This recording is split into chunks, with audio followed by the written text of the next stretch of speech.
Meron kaming bagong arrival na 2024 MGCS.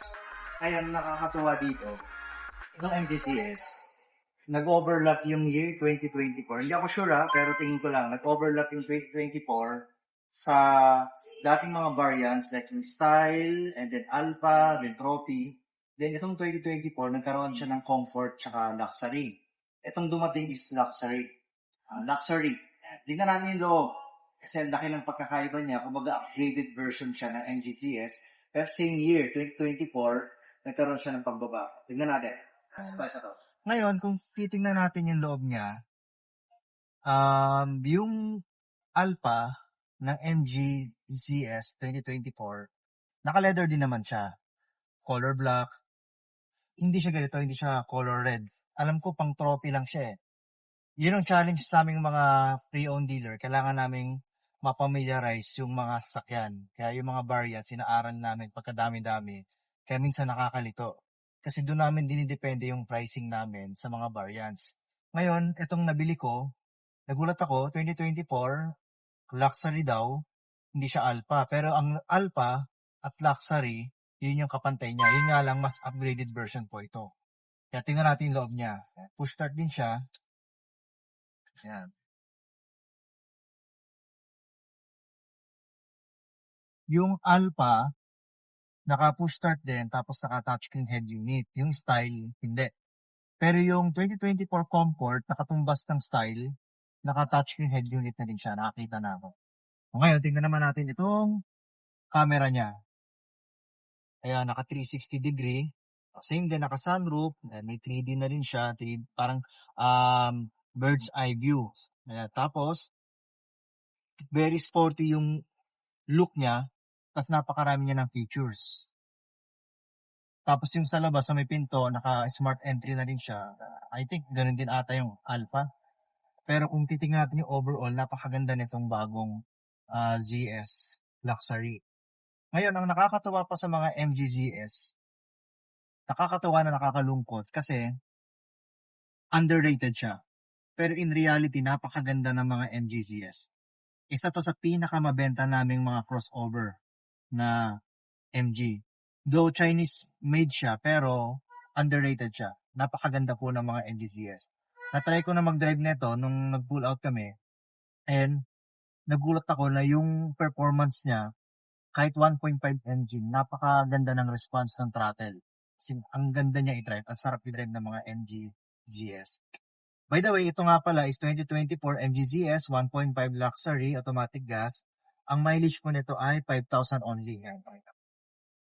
5,000 lang yung mileage, kilometers. Yan.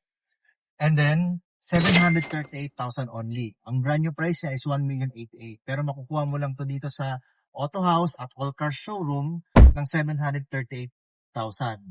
Same din, naka-sunroof, naka-leather, lahat, 3 detailing, and then transfer of ownership, libre na rin. Ngayon, ililibot ko naman kayo dito sa unit na to para makita natin yung buong features niya. Ito yung sa smart entry niya. Kumbaga, yung susi, kahit nasa bulsa mo, pwede mo nalang pindutin para maglabas. Ngayon, napansin ko pa yung preno niya, color red. Para sa mga Brembo brakes. Yan, naka-disc brake. Then, sa likod, naka-disc brake na rin siya, then yung color red. Hindi ko na alam yung tatak, pero parang sa stock din nila. Tapos, dito sa likod, ito. Manual pa rin siya. Same din, same ng likod. Spare tire and tools. Ayan. Tingnan natin yung likod niya. Ayan. So, sa likod, leather seat din siya. Then, yung mga side, niya, finish niya, yan, color red din siya. Parang napaka-sporty look talaga. Ayan, para makita din niyo yung loob.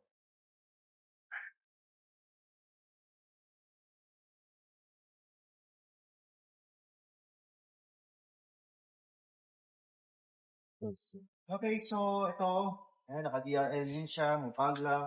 Tapos yung itsura niya, ayan, atras ka ng konti dyan. Tingnan niyo, di ba napaka-luxury look? Napakaganda.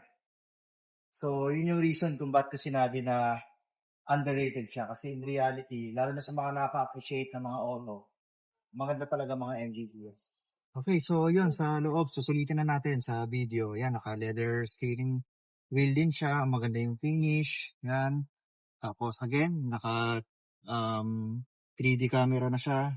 Kita mo na lahat ng angles. Pakita mo, Jong. Yan, o, diba? For 738,000, nakakakuha ka na neto.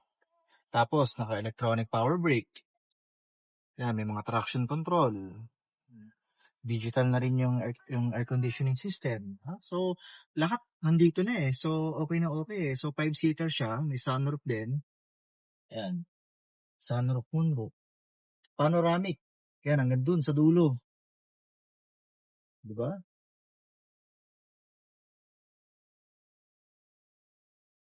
Very handsome. Maganda to kapag ka nag-road trip kayo sa mga long drive sa malapit.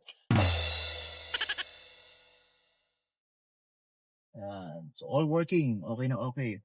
Ang ganda rin ng finish ng upa, no? The best. Anyway, sige. So, again, pagka gusto ninyo makita itong sakyan na to, or interested po kayo, punta lamang kayo sa Valero Car Park 2, Makati City. Then, proceed kayo sa receptionist namin. Then, tell my name, Brian Jacinto. Then, assist po namin kayo. Okay? So, pag-usapan natin about financing and yung 738,000 negotiable upon viewing. Okay, have a nice day.